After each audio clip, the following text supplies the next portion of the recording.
Bhairavi next week நிற்கிறோமோ யாருக்குமே சொல்லாத பைரவி அந்த விஷயத்த மறைச்சிட்டு அவங்களுடைய அத்தையை அந்த அளவுக்கு பார்த்துக்க முடியுமோ அந்த அளவுக்கு பார்த்துக்கிறாங்க.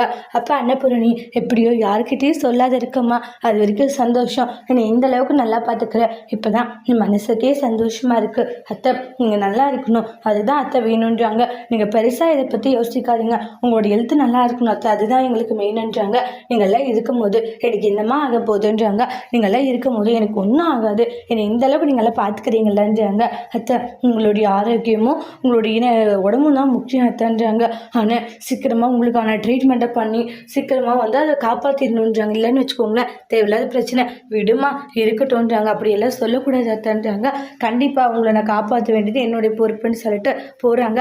பைரவி இந்த அளவுக்கு பாசமாக அக்கறையாக இருக்கிறத பார்க்கும்போது உண்மையிலேயே சந்தோஷமாக இருக்குது. இந்த அளவுக்கு நல்ல குணமுள்ள பொண்ணாக இருக்கா இவ, ஆனால் அது தெரியாத நம்ம இவ்வளோ தப்பாக புரிஞ்சுக்கிட்டோன்றாங்க.